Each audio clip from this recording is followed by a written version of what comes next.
نحن نتحدى أهل البدع والأهواء، أهل البدع العقائدية وأهل البدع السياسية، أن نقول بيننا وبينكم السلف، بيننا وبينكم الكتب. كان أحمد يقول أهل البدع بيننا وبينكم الجنائز.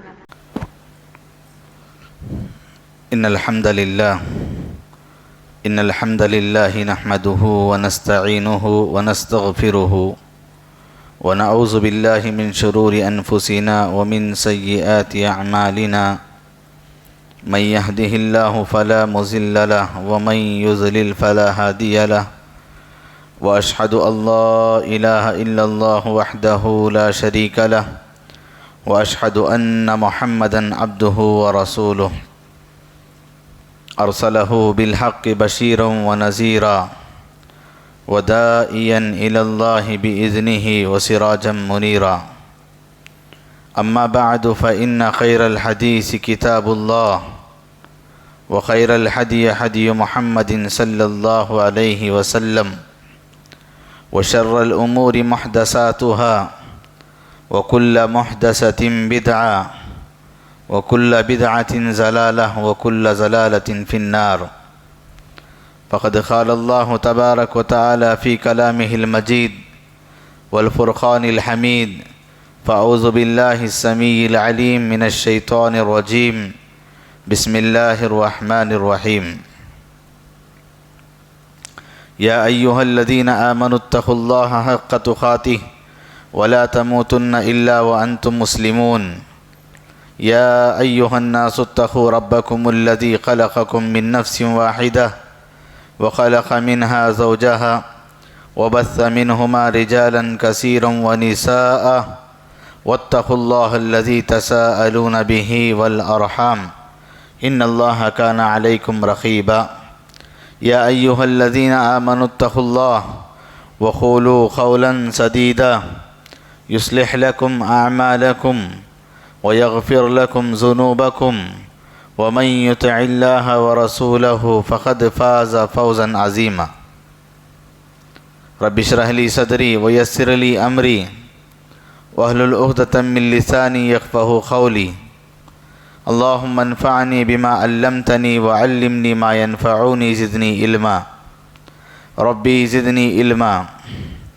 سبحانك لا علم لنا إلا ما علمتنا إنك أنت العليم الحكيم. معزز و محترم بزرگوں، نوجوان ساتھیوں، عزیز بچوں،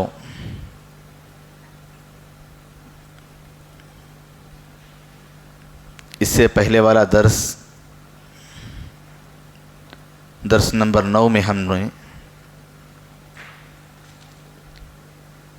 حقوق الوالدین،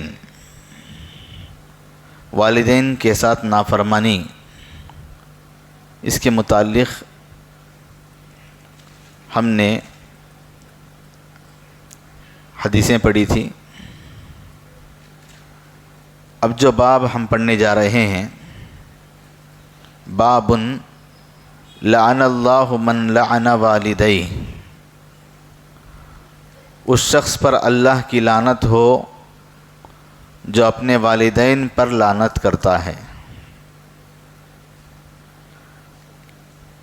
لعن اللہ من لعن والدیہ، یہ حدیث کا ٹکڑا ہے. جیسا کہ اس سے پہلے درسوں میں ہم نے بتایا کہ امام بخاری رحمہ اللہ اگر حدیث کا کسی باب کو باندھنا چاہتے ہیں تو آیت کریمہ کو ڈھونڈتے ہیں، اس کے مطابق آیت ہو تو اسی کو باب باندھتے ہیں، یا نہیں تو کوئی حدیث کو دیکھتے ہیں، حدیث کا ٹکڑا ملتا ہے تو اسی کو باب باندھتے ہیں. اگر آیت اور حدیث میں اس کے متعلق کچھ نہ ملے تو الگ سے اپنی طرف سے ایک باب باندھتے ہیں. تو یہاں پر جو باب باندھے ہیں امام بخاری رحمہ اللہ، یہ لعن اللہ من لعن والدیہ، یہ ایک حدیث کا ٹکڑا ہے. اس کو لے کر امام بخاری رحمہ اللہ نے باب باندھا ہے.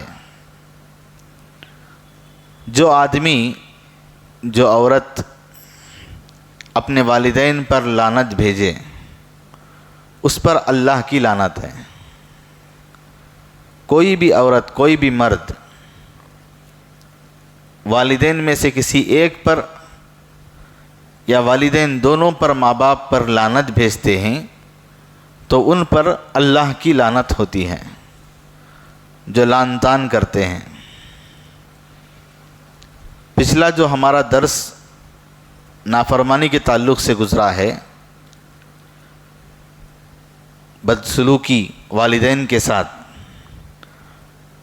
تو اس کی ایک بڑی شکل کا ایک تذکرہ یہ ہو رہا ہے، یعنی گزشتہ درس کی وضاحت۔ والدین کی نافرمانی جس طرح پہلے والے درس میں کہا گیا، اس کی وضاحت ہے کیا کیا قسم کی نافرمانی ہوتی ہے۔ ایک بڑی شکل نافرمانی کی یہ ہے کہ اولاد والدین کو گالی دے۔ نافرمانی کی ایک بڑی شکل یہ ہے کہ اولاد والدین کو برا کہے۔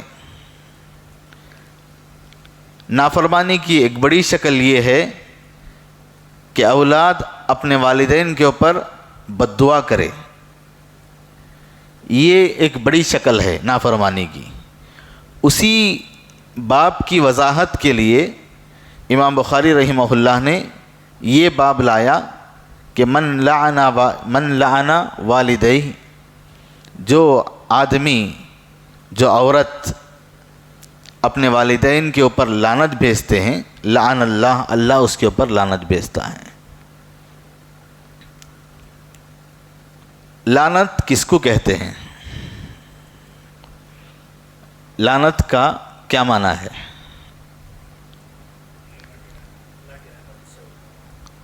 جی، اللہ کی رحمت، اللہ تبارک و تعالیٰ کی رحمت اس سے دور ہو جائے۔ اللہ کی رحمت جس سے دور ہو گئی اسی کو لعنت کہتے ہیں۔ لعنت کی دو شکلیں ہیں۔ ایک شکل یہ ہے کہ کوئی آدمی، کوئی بچہ، کوئی آدمی کسی پر لعنت بھیجتا ہے، یا تو اللہ کی لعنت کسی پر ہوتی ہے۔ یہ لعنت کی دو شکلیں ہیں۔ انسان کسی کے اوپر لعنت بھیجتا ہے، یہ پہلی شکل ہے۔ دوسری شکل یہ ہے کہ اللہ تعالیٰ کی لعنت کسی پر ہوتی ہے۔ اصل میں اللعن اس کے معنی ہیں عربی زبان میں کسی چیز کو دور کرنا۔ اللعن کے معنی ہیں کسی کو دور کر دینا، اس کو لعن کہتے ہیں۔ جیسا کہ شریعت میں ایک مسئلہ ہے، لعان کس کو کہتے ہیں؟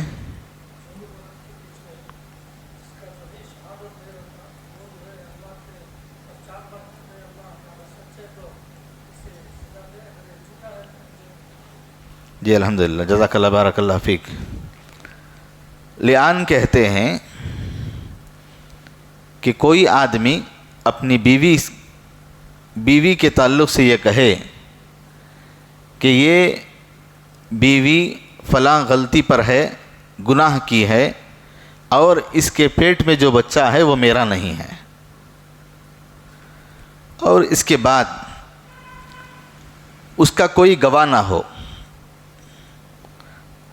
اب بول رہا ہے کہ فلاں کے ساتھ معاملات غلط رکھی ہے، گناہ کر رہی ہے، اور اس کے پیٹ میں جو بچہ ہے وہ میرا نہیں ہے۔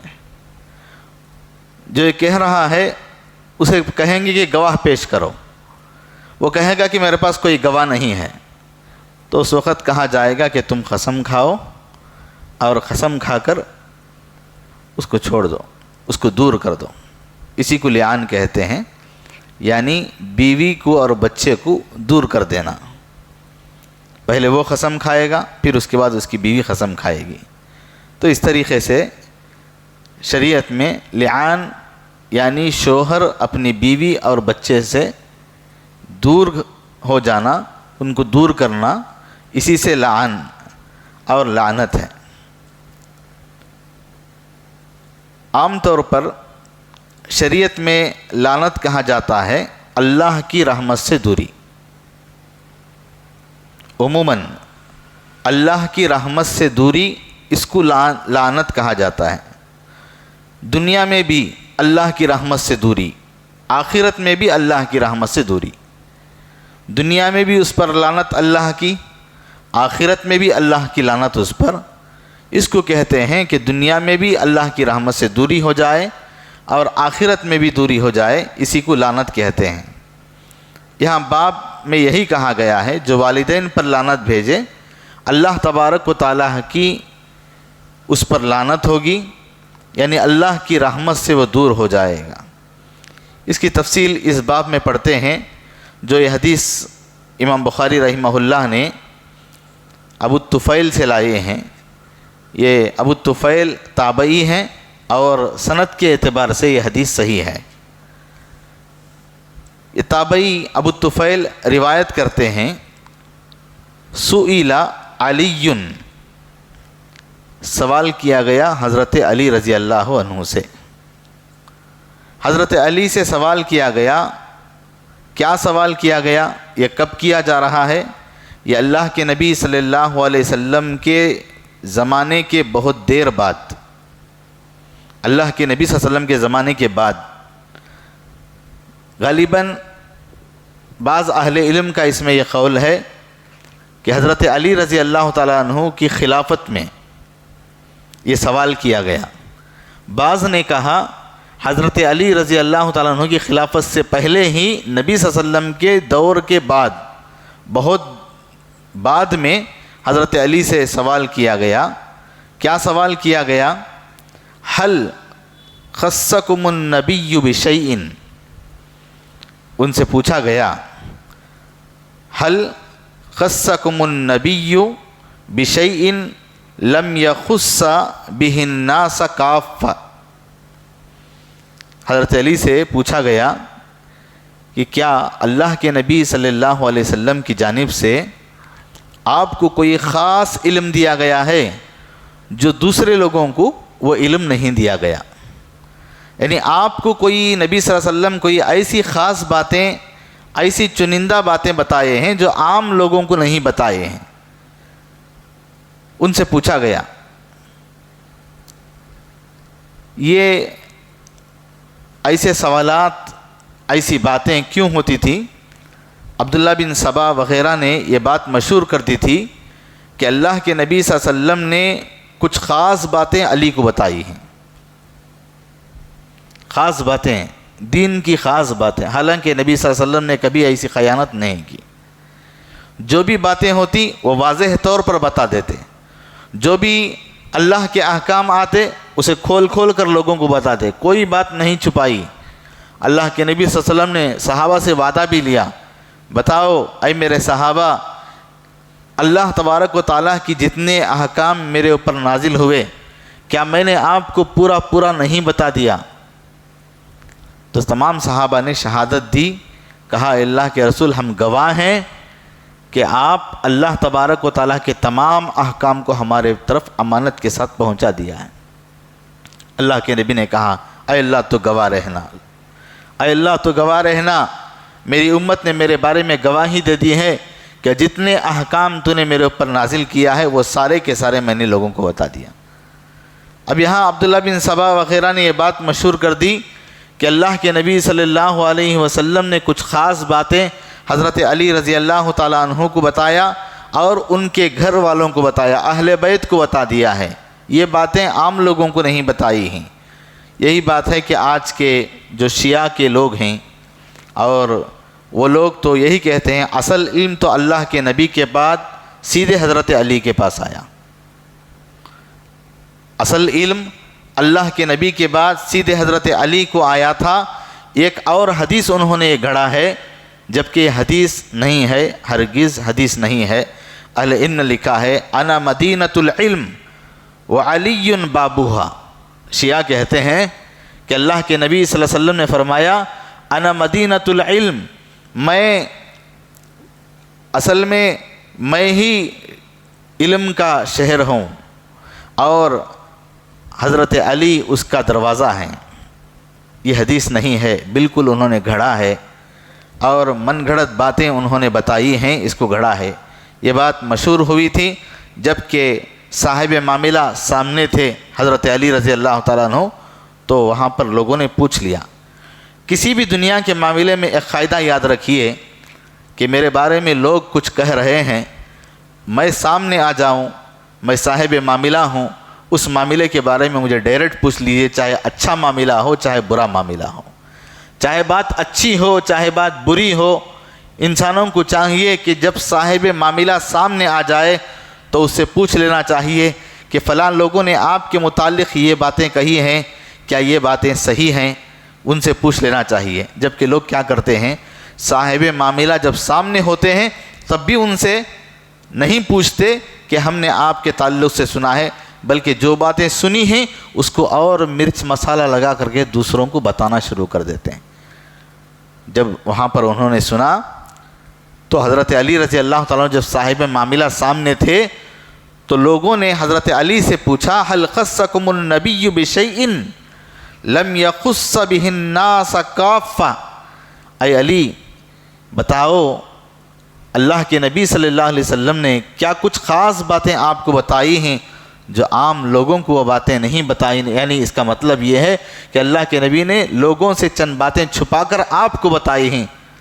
حضرت علی رضی اللہ تعالیٰ عنہ سے انہوں نے کہا،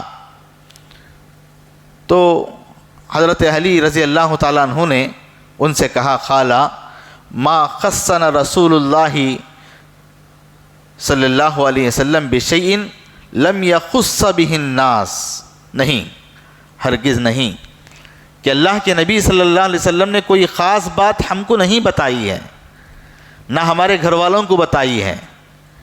ایسی کوئی خاص بات جو لوگوں کو نہیں بتائے وہ مجھے بتائے ہیں، ایسا ہو نہیں سکتا۔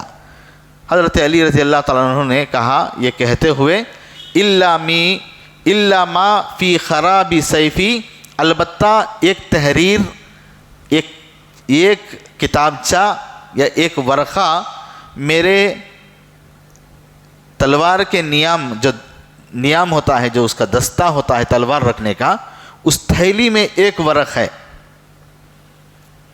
اس کے اندر چند باتیں ہیں۔ الا ما فی خرابی، کہا کہ میرے اس دستے کے اندر، الا ما فی خرابی سیفی، میری تلوار کے اس دستے میں ایک پرچہ ہے۔ آپ یہ سمجھ رہے ہوں کہ اللہ کے نبی نے ہم کو خاص کچھ باتیں بتائی ہیں، ایسا نہیں ہے۔ اگر یہ خاص سمجھ رہے ہوں تو اس کو بھی میں بتا دیتا ہوں۔ حضرت علی نے وہ بھی پرچہ بتا دیا۔ اگر خاص بات ہوتی تو ہرگز نہیں بتاتے۔ یہاں پر انہوں نے وہ بات کو ظاہر کر دیا اور کہا کہ دیکھو میرے پاس کوئی خاص بات نہیں ہے، ہو سکتا ہے جو اس کے نیام میں، جو تھیلی میں جو پیپر ہے، جو ورقہ ہے، اس کو میں آپ کے سامنے بتا دیتا ہوں۔ جبکہ جو پرچہ، جو ورقہ ان کے پاس تھا علی رضی اللہ تعالیٰ عنہ کے پاس، وہ باتیں تمام صحابہ کے پاس تھی۔ وہ دوسری روایتوں سے وہ باتیں آ چکی تھی، اس میں سے کوئی بات نئی بات نہیں تھی۔ حضرت علی نے وہ بات بھی ظاہر کر دی۔ اگر اس میں کوئی خاص بات ہوتی حضرت علی نہیں بتاتے، اگر وہ خاص باتیں ہوتی تو دوسرے صحابہ کو معلوم نہیں ہوتی، جبکہ دوسری روایتوں سے وہ باتیں صحابہ کرام کو مل چکی ہیں۔ لیکن یہ بات معلوم کر لینا چاہیے کہ یہ شیعہ کے لوگ اور یہ خوارج اسی طرح کسی نہ کسی ایک ضعیف من گھڑت حدیثوں کو لے کر حضرت علی رضی اللہ تعالیٰ عنہ کے تعلق سے جوڑتے ہیں، یا نہیں تو کسی صحیح حدیث کو لے کر اس میں سے کوئی ایک راہ نکالتے ہیں، کوئی ایک راستہ نکالتے ہیں۔ جیسا کہ حضرت علی نے کہہ دیا، الا ما فی خرابی سیفی، میرے پاس میرے تلوار کے نیام میں ایک ورق ہے، ایک پیاج ہے، وہ باتیں ہو سکتا ہے کہ خاص ہو، میں بتا دیتا ہوں آپ کو، میرے پاس تو کوئی خاص باتیں نہیں۔ حضرت علی نے یہ کہا، انہوں نے اس جملے کو پکڑ لیا، الا ما فی خرابی سیفی، انہوں نے کہا کہ علی نے کہا کہ میرے دستے میں ایک پیپر ہے تو ان کے پاس خاص باتیں ہیں، پوری حدیث کو چھوڑ دیا۔ انہوں نے کہا ما خصنا رسول اللہ، انہوں نے کہا کہ اللہ کے رسول نے مجھے کوئی خاص بات نہیں بتائی، یہ جملے کو چھوڑ دیا، اس کو پکڑ لیا۔ تو شیعہ یہ خوارج اسی چیزوں کو لے کر کے لوگوں کا ذہن پلٹتے ہیں اور گمراہ کرتے ہیں۔ پھر اس کے بعد حضرت علی رضی اللہ تعالیٰ عنہ نے اس پرچے کو نکالا، ثم اخرج صحیفتن، وہ یہ کہہ کر نیام میں سے اس پرچے کو نکالا، اگر خاص ہوتی تو نہیں نکالتے۔ پھر انہوں نے کہا ثم اخرج صحیفتن فاذا فیہا مکتوب، اس میں ایک جو پیپر تھا، جو پرچہ تھا، اس کو انہوں نے نکالا، اس میں کیا لکھا ہوا تھا؟ لکھا ہوا تھا پہلا لعن اللہ من ذبح لغیر اللہ، پہلا جملہ، پہلا سینٹنس یہ لکھا تھا لعن اللہ من ذبح لغیر اللہ، اللہ کی اس پر لعنت ہو جو غیر اللہ کے نام پر ذبح کرتے ہیں۔ حضرت علی رضی اللہ تعالیٰ عنہ نے اس کا پہلا جملہ انہوں کو بتایا۔ یہ کوئی نئی بات نہیں تھی اور کوئی خاص بات نہیں تھی، دوسری روایتوں سے لوگوں کے پاس یہ باتیں آ چکی تھی، یہ پہلا مسئلہ تھا، یہ پہلی بات تھی۔ کسی جانور کو ذبح کرنا کھانے پینے کے لیے اور یا کسی کو کھلانے پلانے کے لیے، اس کا مقصد عبادت نہیں ہوتا ہے۔ عموماً کوئی دوست و احباب گھر میں آ جاتے ہیں، پہلے پرانے زمانے میں ہوتا کیا تھا، گھروں کے اندر مرغیاں پالتے تھے، تو جو بھی کوئی آتے تو فوراً ایک مرغی کاٹتے کھلا دیتے، اور کوئی ایسے موقع مل جاتے، آج بھی خریوں کے اندر ہوتا ہے کہ ایک بکرا ایک چھیلی لیتے ہیں، اس کو کاٹ کر 5-6 گھر والے بانٹ لیتے ہیں۔ کسی کو کھلانے کے لیے یا خود کھانے پینے کے لیے کسی جانور کا ذبح کرنا یہ عبادت نہیں ہے۔ کسی چیز، کسی کی عظمت کے لیے کسی جانور کو ذبح کرنا، کسی کی بڑائی کے لیے کوئی جانور ذبح کرنا، یہ غیر اللہ کے لیے ہے اور یہ شرک ہوتا ہے، اور یہ شرک ہوتا ہے۔ جیسے قصائی کاٹتا ہے یا کوئی گھر والے کاٹتے ہیں تو صرف کھانے اور پینے کی شکل ہوتی ہے اور ان کا مقصد بیچنا ہوتا ہے۔ اس پر بھی کہا گیا چاہے آپ مرغی کاٹیں، بیل کاٹیں، بکرا کاٹیں، اس پر بھی اللہ کا نام لے کر ہی اس کو ذبح کیا جائے، اللہ کے نام کے ساتھ ذبح کیا جائے۔ تو بسم اللہ کہہ کر ذبح کیا جاتا ہے۔ یہاں جو بات ہو رہی ہے عبادت کے تعلق سے، کسی کی عظمت بیان کرنے کے لیے، کسی کی عظمت کے لیے، کسی کی بڑائی کے لیے ذبح کیا جاتا ہو، شریعت کا قانون یہ ہے کسی جانور کا خون بہانا، ذبح کرنا اتنا بڑا عظیم کام ہے، یہ صرف اللہ کے لیے ہونا چاہیے۔ کسی بھی جانور کو جو ذبح کیا جاتا ہو، اس کی جان لی جا رہی ہو، اسے کاٹا جا رہا ہو، اس کا خون بہایا جا رہا ہو، یہ اتنا بڑا کام ہے، یہ اتنا عظیم کام ہے کسی جانور کا ذبح کرنا۔ اگر یہ کاٹا جا رہا ہے تو یہ اللہ کے لیے ہی ذبح ہو، یہ اللہ تبارک و تعالیٰ کے لیے ہی ہونا چاہیے، کسی اور کے لیے نہیں ہونا چاہیے۔ اس میں آپ 2 باتوں کا خیال رکھیں گے، جانور کو ذبح کرنے میں 2 باتوں کا خیال رکھیں گے۔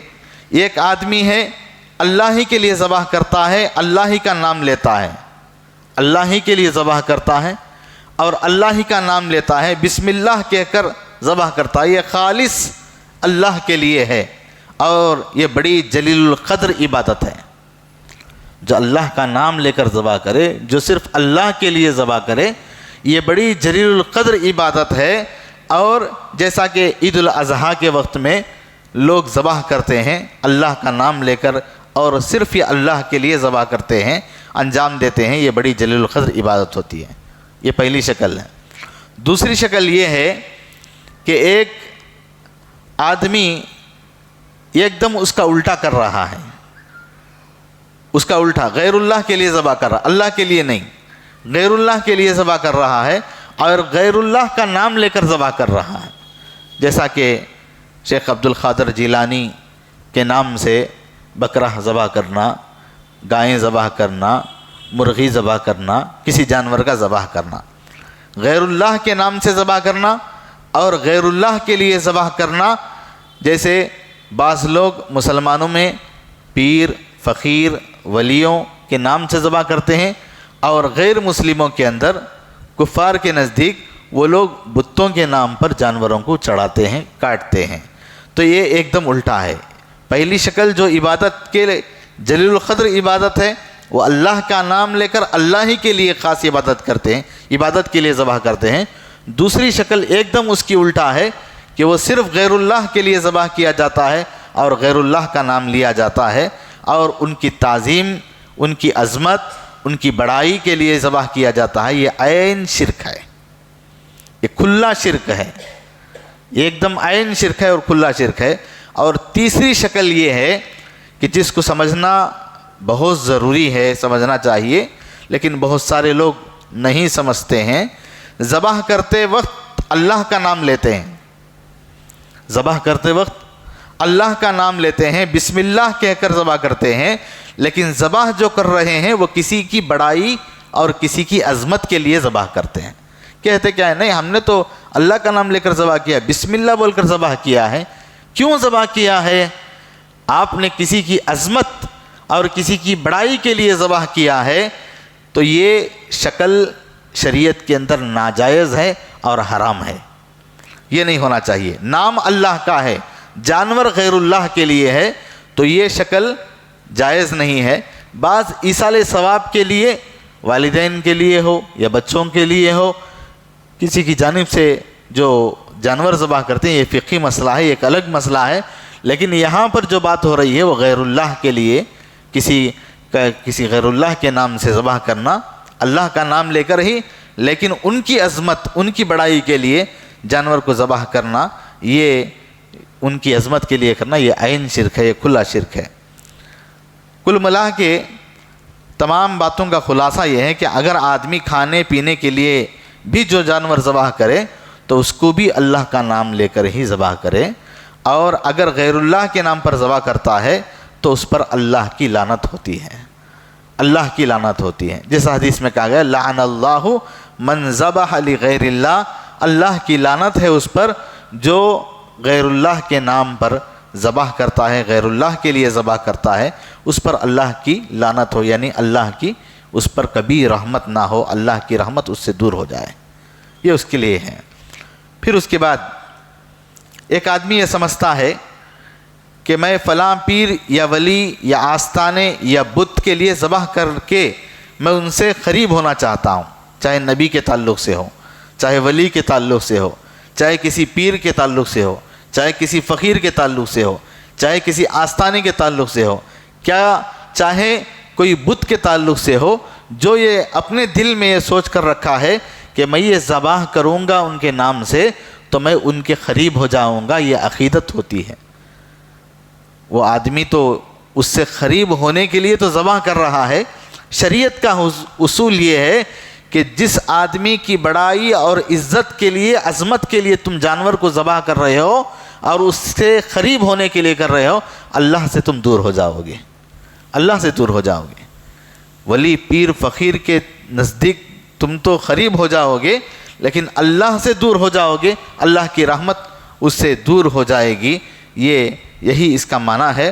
سمجھ لینا چاہیے کہ لعن اللہ، اللہ کی لعنت کا معنی یہ ہے کہ اللہ تبارک و تعالیٰ کی رحمت اس سے دور ہو جاتی ہے۔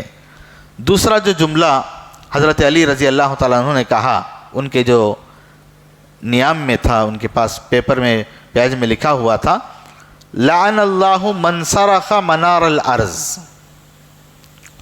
اس شخص پر اللہ کی لعنت ہو جو کسی کے زمین کو، اس کے زمین کے جو حد بس ہوتی ہے اس کی نشانیوں کو مٹا دیتا ہے۔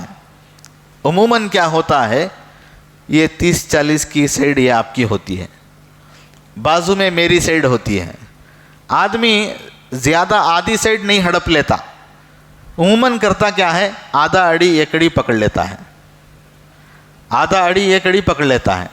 اسی لیے آپ دیکھے ہوں گے گھروں کے پاس ہو یا کوئی لیوڈ بنتا ہو، جیسے عمر بھائی کو اس کے بارے میں اچھی طرح معلوم ہے کہ خریوں کے اندر بھی ہو، جب بھی زمین لی جاتی ہے تو اسے سروے کراتے ہیں، سروے کرانے کے بعد اس کو حد بس کراتے ہیں، اس کے پتھر گاڑتے ہیں، فینسنگ کراتے ہیں، اور یہ خریوں کے اندر ہوتا ہے، زمینوں کے اندر۔ اگر کوئی ایسا نہیں کر رہا ہے تو مٹی کا ڈھیر ہوتا ہے، وہ ڈھیر بنا کر کے بتاتے ہیں کہ یہ ڈھیر سے ان کی زمین ہے اور یہ ڈھیر کے بعد ان کی زمین ہے۔ اب سٹی میں کیا ہوتا ہے، اسکوائر فٹ کا حساب آتا ہے، پیپر میں ہوتا ہے کہ آپ کی زمین 30-40 ہے، 20-30 ہے، ایسا چوڑائی میں اتنی ہے، لمبائی میں اتنی ہے، پیپر میں ہوتا ہے۔ تو عموماً لوگ کیا کرتے ہیں، زیادہ زمین تو نہیں ہڑپتے، آدھی زمین پو زمین تو نہیں پکڑتے، کیا کرتے ہیں، وہ زمین کا جو نشان کا جو پتھر ہوتا ہے، اس نشان کے پتھر کو راتوں رات اس کو ہٹا دیتے ہیں، یا خود ہٹاتے ہیں، یا کسی سرکاری نوکر کو بول کر کے اسے کہتے ہیں کہ آپ ہماری زمین کا ایک حصہ 1-2 اڑی ہمارے پیپر میں زیادہ کر دو، ہم آپ کو کیا دینا ہے رشوت وہ دے دیں گے، اور آپ ہماری پیپر میں یہ زمین زیادہ کر دو۔ عموماً ایسا ہوتا ہے۔ تو پہلا جملہ جو ہے لعن اللہ من ذبح لغیر اللہ، حضرت علی کے اس دستے میں اس پیپر میں لکھا ہوا تھا کہ اللہ کی لعنت ہو اس پر جو اللہ تبارک جو غیر اللہ کے لیے جانور ذبح کرتا ہے۔ دوسرا جو جملہ لکھا ہوا تھا لعن اللہ من سرق منار الارض، اللہ کی لعنت ہو اس پر جو زمین کے نشانیوں میں چوری کرتا ہے، تو اللہ کی لعنت ہے۔ اب 1 اڑی 2 اڑی اگر کوئی چوری کرتا ہے تو اس پر اللہ کی لعنت ہے، تو بہت سارے لوگ پوری زمین ہڑپ کر کے بیٹھ گئے ہیں، پوری زمین چوری کر کے بیٹھ گئے ہیں، پوری زمین بکا کر کے بیٹھ گئے ہیں، پوری زمین ہڑپ لیے ہیں، تو ان پر کیا ہے؟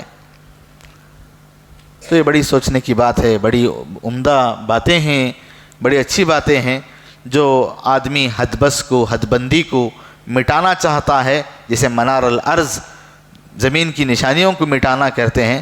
ہر 2 زمین کے بیچ میں جو نشانی جو پتھر ہوتا ہے، اس نشان کو ہٹانے کی کوشش کرتے ہیں، اسے رد و بدل کرنے کی کوشش کرتے ہیں، چاہے پیپر کی شکل میں ہو، چاہے دوسری شکل میں ہو۔ تو سبحان اللہ، اللہ کے نبی صلی اللہ علیہ وسلم نے کہا نشانی بدلیں گے تو اللہ تبارک و تعالیٰ کی لعنت اس کے اوپر ہوگی، اللہ کی رحمت اس پر نہیں ہوگی۔ اور جو زمین ہڑپتے ہیں تو یا تو کسی کمزور کی زمین کوئی ہڑپتا ہے، یا کوئی کسی طاقتور کی زمین ہی ہڑپتا ہے، یا کوئی اپنے بھائی بہنوں کی زمین ہڑپتا ہے، یا کوئی اپنے چچیرے ذات، مولیرے ذات، پھپھیرے ذات بھائیوں کی زمین ہڑپتا ہے، یا کوئی اپنے دوسرے دوست و احباب کی زمین ہڑپتا ہے۔ اس طریقے سے زمین کے ہڑپنے والوں کی اس معاشرے میں کمی نہیں ہے۔ وہ لوگ سوچتے ہیں کہ میں 1 اڑی زیادہ زمین پکڑ لوں گا، میرے گھر میں کشادگی ہو جائے گی، میری دیوار یہاں پر آ جائے گی، مجھے کمپاؤنڈ مل جائے گا، میرا گھر کشادہ ہو جائے گا۔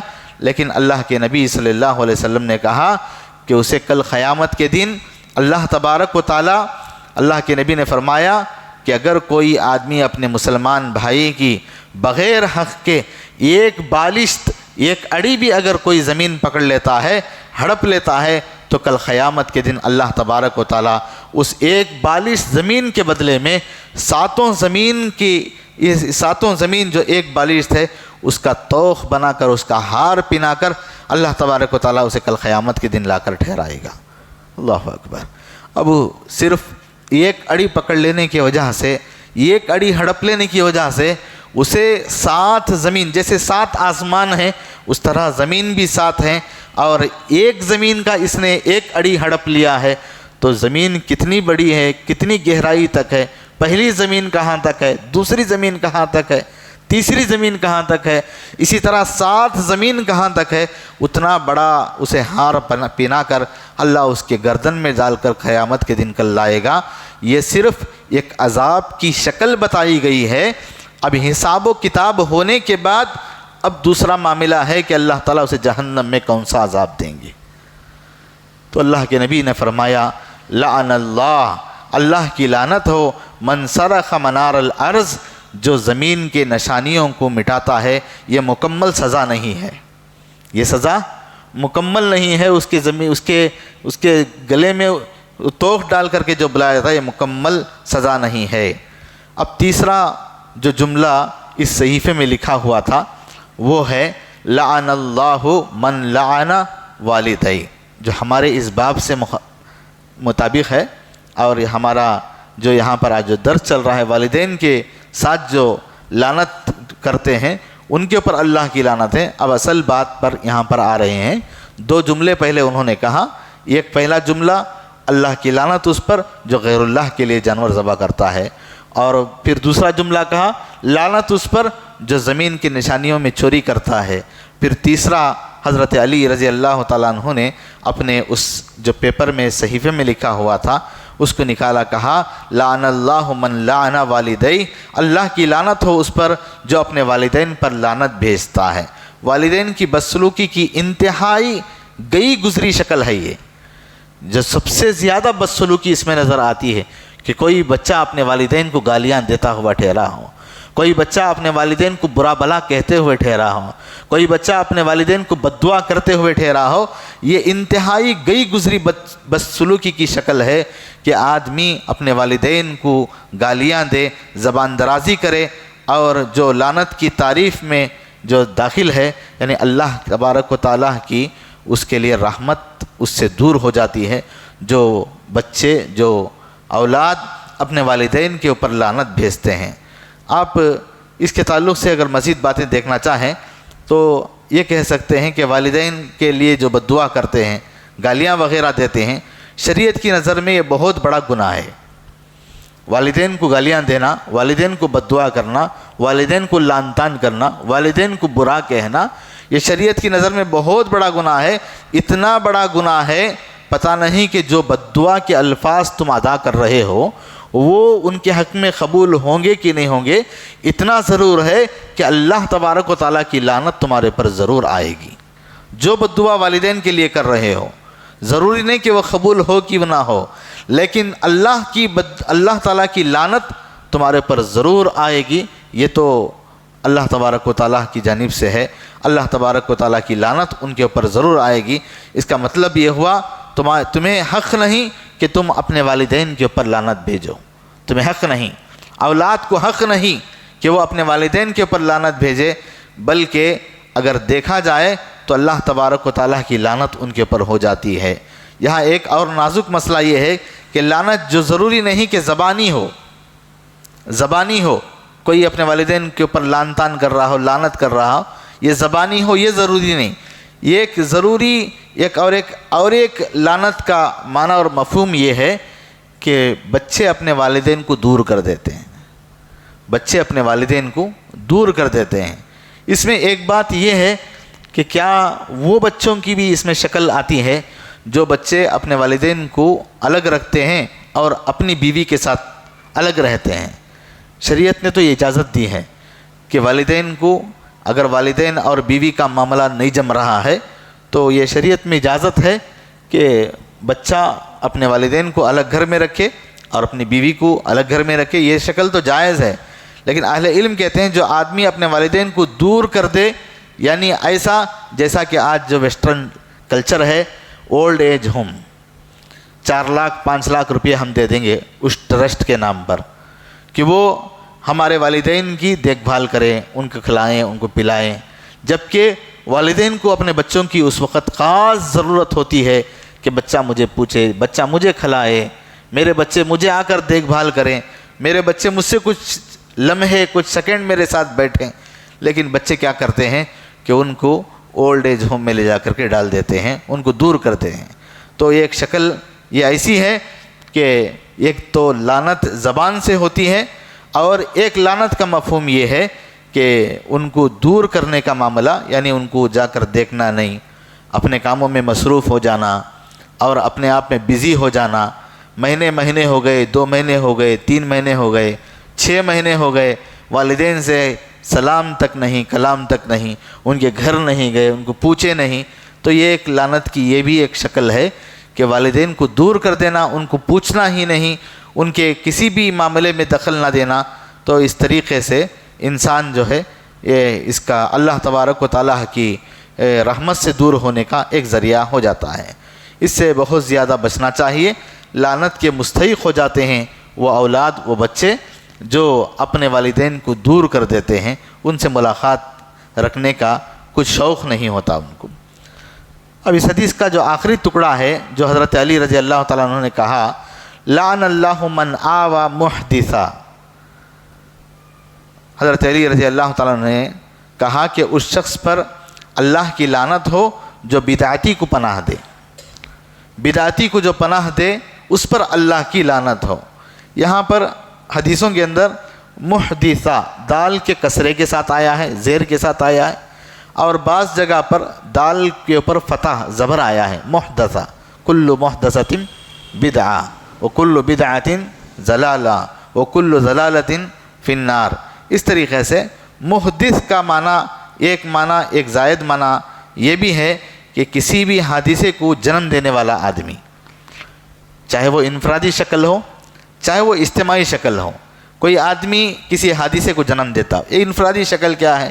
کسی نے کسی کا مرڈر کر دیا، مار دیا، خون کر دیا، اب وہ بھاگ کر کے آپ کے پاس آیا اور پناہ چاہتا ہے، تو آپ کو چاہیے کہ اس ظالم آدمی کو پناہ نہ دیں، یہ محدث ہے، اور اس کو پناہ نہ دیں، اس کو پناہ دینے والے پر اللہ کی لعنت ہے، اللہ کی رحمت سے وہ دور۔ آج ہوتا ہے نا، اپنے کہیں بھی رشتہ دار ہیں، یہاں پر کوئی کچھ حادثہ پیش آ گیا، کسی کا قتل کر دیا، کسی کو مار دیا، تو ڈر کے مارے کیا کرتا ہے یہ ظالم، ظلم کرنے والا، اپنے کسی رشتہ داروں کے یہاں جا کر پناہ لے لیتا ہے، ان کے پاس جا کر رک جاتا ہے، وہاں کھاتا پیتا ہے، وہاں رہتا ہے۔ تو اس طرح یہاں پر یہ کہا گیا ہے کہ چاہے وہ انفرادی مسئلہ ہو چاہے اجتماعی مسئلہ، کسی بے گناہوں کی جان لینے کے لیے کہیں بم بلاسٹ کر دیا اور بہت زیادہ لوگوں کے اندر جا کر کے خون و خرابہ کر دیا، اور پھر بھاگ کر کے آ گیا اور آ کر کے آپ کے یہاں پناہ لے لیا کسی زمین میں، کسی کھیت میں، تو یہ فتین آدمی ہے اور یہ لوگوں کو نقصان پہنچانے والا آدمی ہے۔ مظلوم کی مدد کرنا ہے اور ظالم کو ظلم کا بدلہ دلانا ہے، یہ آپ کا فرض بنتا ہے۔ مظلوم کی مدد کرنا ہے اور ظالم کو اس کا بدلہ دلانا ہے، یہ آپ کا فریضہ ہے۔ اگر آپ طاقت نہیں رکھتے تو آپ غیر جانبدار ہیں، تو اس کا مطلب یہ نہیں کہ آپ ظالم کا سپورٹ کریں، ظالم کو مدد دیں، اس کو پناہ دیں، اس کی مدد کرتے رہیں، ایسا نہیں کرنا چاہیے۔ اہل علم نے کہا ہے کہ نئے زمانے کی ایک شکل یہ ہے کہ معصوموں کا قتل کر دینے والا وہ آدمی اس کو محدث کہتے ہیں، وہ نئے کسی بھی حادثے کو جنم دے کر اپنے پناہ کو لینے کی کوشش کرتا ہے، یہ نقصان پہنچانے والا آدمی ہے معاشرے کے اندر، تو اس کو پناہ نہ دی جائے۔ جو لوگوں کو نقصان پہنچاتا ہے اس کو پناہ نہ دی جائے، یہ بھی ایک لعنت کی اس کے اوپر ایک شکل ہے۔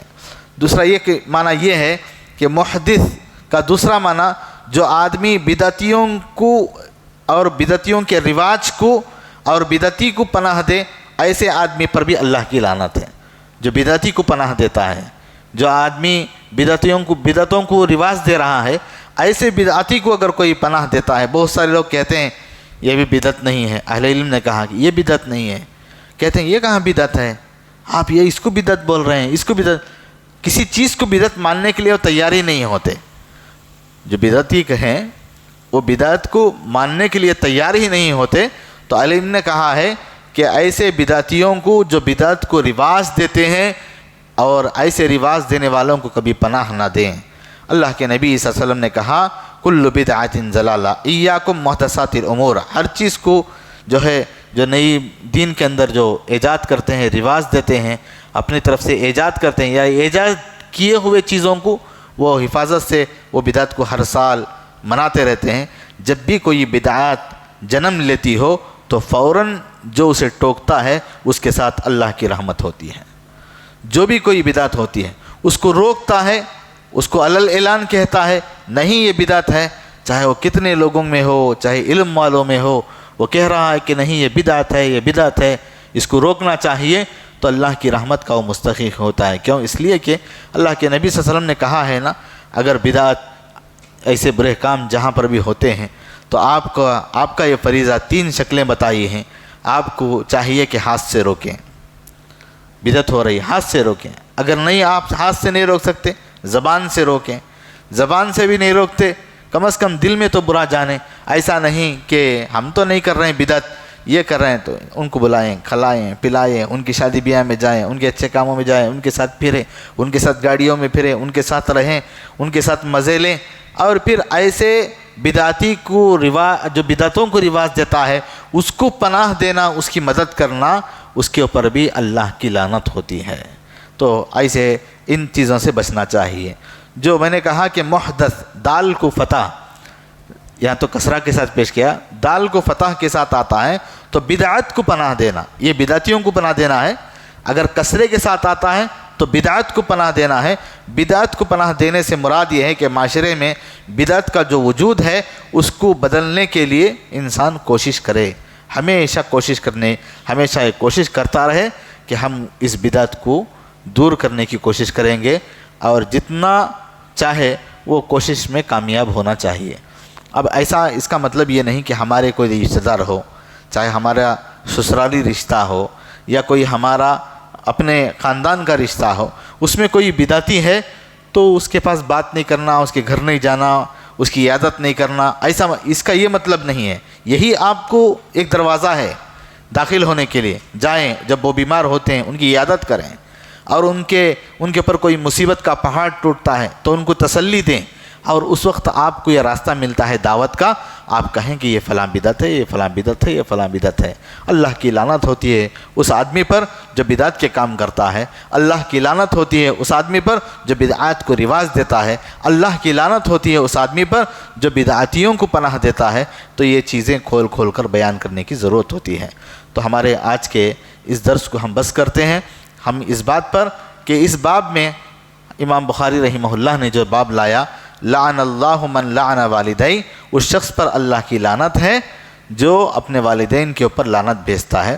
تو انہوں نے جو حدیث لے کر کے آئے، ابو طفیل جو تابعی ہیں، ان سے جو انہوں نے حدیث لائے، تو اس حدیث کے اندر انہوں نے کتنے باتیں کہی؟ چار باتیں کہی۔ پہلی بات،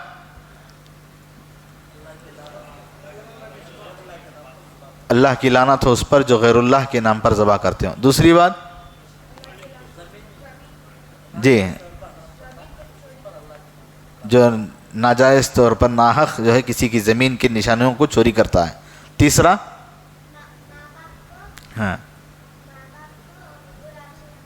لعنت کرتا ہے، لعنتان کرتا ہے والدین کے اوپر۔ چوتھا، بدعتیوں کو پناہ دیتا ہے، بدعت کی رواج دینے والوں کو پناہ دیتا ہے۔ تو یہ چار باتیں بڑی ہی عمدہ باتیں تھیں۔ وہ حضرت علی رضی اللہ تعالیٰ عنہ کے اس تلوار کی نیام میں اس دستے کے اندر ایک چیٹی تھی، اس میں 4 باتیں تھیں۔ اب اس میں کوئی نئی بات ہے؟ دوسری روایتوں سے یہ تمام باتیں دوسرے صحابہ سے آ چکی تھیں، لیکن حضرت علی کے پاس یہ خاص باتیں ہوتی تو حضرت علی نہ بتاتے، لیکن حضرت علی نے کیا کیا؟